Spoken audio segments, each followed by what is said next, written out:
The only prospects that I have expected to walk in and be instant impact superstars are Luka and Zion. I don't feel that way about Cooper. What do you remember about being in that position? Like, what advice would you give him? Like, you know you're the number one pick. The whole world of basketball is looking at you. Yeah.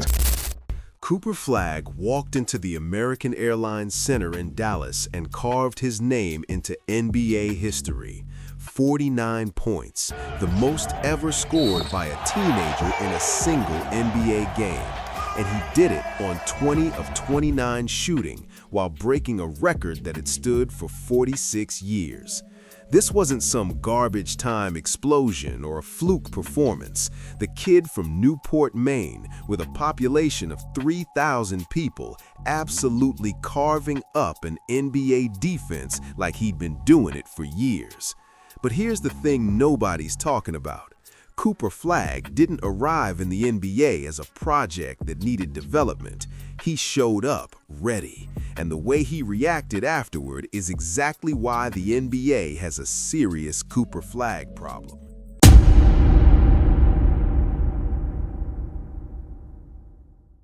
Before we even get to Cooper Flagg's college career, you need to understand what made him different from every other prospect. This wasn't just some kid who could score. Flagg had been doing things that 17-year-olds simply don't do.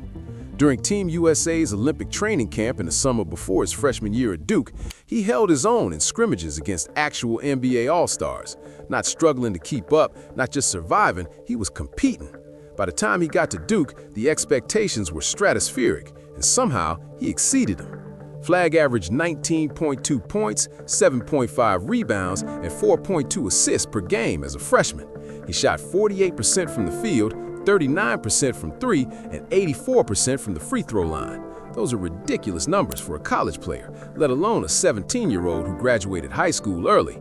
He won basically every major college basketball award that exists: National Player of the Year, ACC Rookie of the Year, ACC All-Defensive Team, the Wooden Award, which only 3 other freshmen in NCAA history had ever won: Kevin Durant, Anthony Davis, and Zion Williamson. That's the company he was keeping. But what really set Flagg apart was his two-way dominance. At 6'9", he could guard multiple positions, protect the rim, and generate steals, while also serving as his team's primary offensive weapon. Duke made it to the Final Four, and Flagg was the engine driving him there. By March 2025, there was zero debate. Cooper Flagg was going first overall, no matter which team won the lottery. The only question was who would get lucky enough to draft him, and that's when things got really interesting.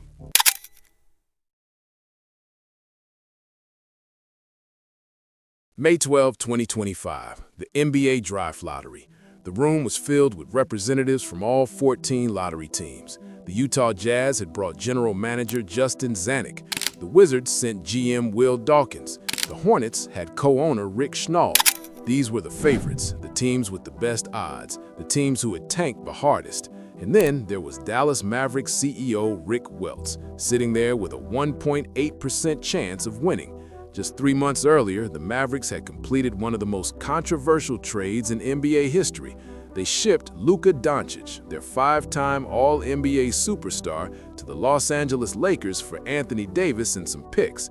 Mavericks fans were furious. The internet absolutely exploded with rage. The team went from playoff contender to play-in loser in the span of weeks and finished 11th in the Western Conference lottery standings, giving them the 4th worst odds to win. A microscopic 1.8% chance. For context, only 3 teams in NBA history had ever won the lottery with worse odds than that. The Dallas Mavericks, against all statistical probability, had won the #1 pick. People weren't just suspicious, they were convinced the whole thing was rigged. Think about the timeline. February 2025, Dallas trades its franchise player to the Lakers, the NBA's biggest market, in a deal that benefits the league's marquee franchise. May 2025, that same Dallas team wins a lottery they had less than a 2% chance of winning. The coincidence felt too perfect.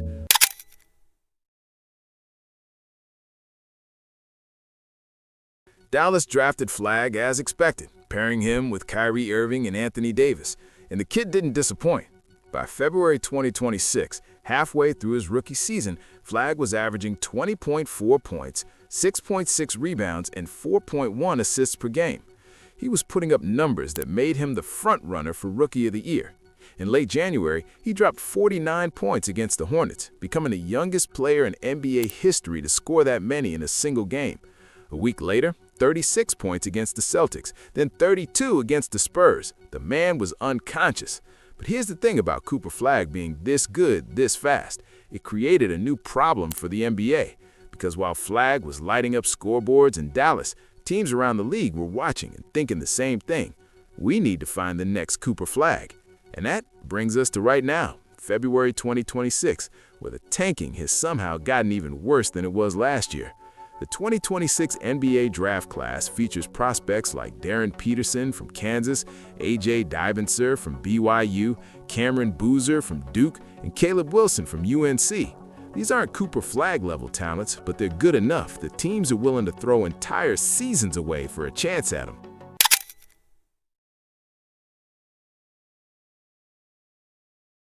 Now let's talk about what this actually means, because the NBA has a Cooper Flagg problem, and it's not the problem you think.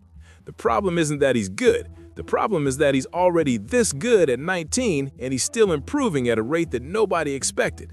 His offensive game is light years ahead of where LeBron's was at the same age. He's a more efficient scorer, his three-point shooting is better, his mid-range game is smoother. And while he's not quite the playmaker LeBron was as a rookie, he's close, real close. And on defense, Flagg might already be better. The comparisons people are making should tell you everything you need to know. Scouts are throwing out names like Jason Tatum, Kawhi Leonard, Scottie Pippen, and even Kevin Garnett, not as future projections, as current archetypes, because Flagg's two-way impact is already at a level where those comparisons make sense. He's 6'9" with a 7-foot wingspan and moves like a guard. He can initiate offense, score from all three levels, and defend every position on the floor. And he plays with an edge that you can't teach. With Kyrie Irving and Anthony Davis both injured for most of the season, Dallas has a real shot at landing another top pick to pair with Flagg. And if that happens, if they can add another blue-chip prospect to this core, the timeline shifts completely. Because right now, Flagg is already carrying this team. He's already the best player on the floor most nights, and he's doing it as a teenager. But Flagg hasn't hit the rookie wall yet. Most first-year players hit a stretch around January or February, where their bodies break down, their efficiency tanks, and they start to look lost out there. Flagg is in February right now, and instead of slowing down, he's speeding up. He just scored 36 points against the Celtics, then 32 against the Spurs. Before that, the 49-point record breaker. He's not fading, he's ascending, and that's what has the rest of the league genuinely concerned. Because if Cooper Flagg is already doing this at 19, before his body fully develops, before he adds another 10 to 15 pounds of muscle, before he refines his off-the-dribble creation even further, then what does he look like at 23, at 25, at his prime? And that's the problem the NBA is facing. They thought they had time to figure out how to slow him down. They thought the rookie wall would humble him. They thought the physicality and the grind of an 82-game season would expose some weakness. But it hasn't happened, and with every game, it's becoming clearer that Cooper Flagg isn't just the future of the Dallas Mavericks. He might be the future of the entire league.